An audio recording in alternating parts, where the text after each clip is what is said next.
Welcome to week 2 of the Splits Challenge. Thank you so much to everyone who sent in photos and videos last week. Well done. I was inspired and motivated to continue training, stretching my split, and I hope you were too. Keep it up for this week. My hot tip for this week is PNF stretching, proprioceptive neuromuscular facilitation.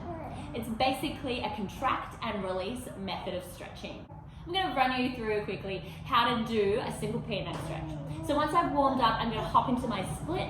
When I'm in my split, I'm going to squeeze all my leg muscles for 5 to 10 seconds, and then I'm going to relax for 30 seconds into a deeper stretch where I'm not holding any of my muscles at all. And then I'm going to come out of my split, totally rest my legs completely for 20 seconds, and I'm going to do that 3 times through. Okay, so let me run you through physically now how we do it. So I'm going to use blocks because I want to keep my chest really upright when I'm in my split and let my legs do the work. And it's hard if you're crunching over. Whether you need your blocks like this, or like this, or like this, it doesn't matter at all. Even if you're using a couch to hold yourself up, it's best to have your legs out in front, your chest up, and your hips nice and square. So I'm going to make sure I'm really warm before I jump into my split. I've already done my pre-stretches, and this is at the end of your stretching regime for the day.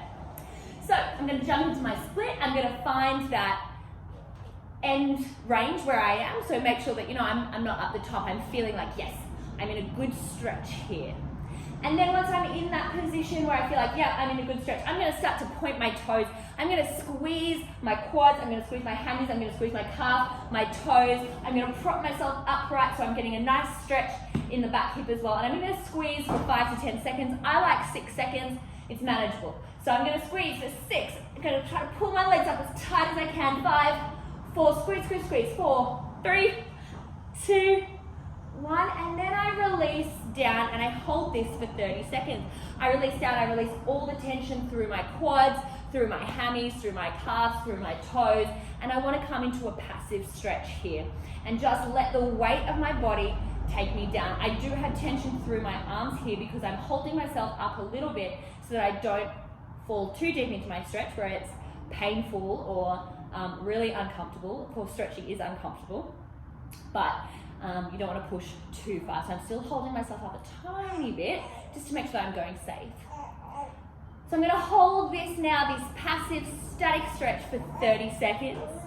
And then once the 30 seconds is up, I'm not actually timing now, so don't follow me, but I'm going to rest. Just going to give them a little bit of a shake and rest for 20 seconds.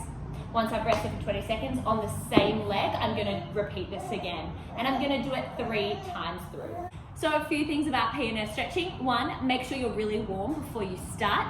And 2, you will notice that it is really tiring for your muscles. And they recommend that if you're going to do a leg workout or you're going to do any kind of workout that involves the areas that you are doing the PNF stretching on, that you do the PNF stretching at the end of it because it does tire the muscles out a lot and you will decrease strength a little bit in those muscles for up to 90 minutes simply because they're tired.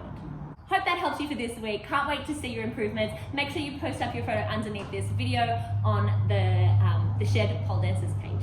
Cool? Happy stretching!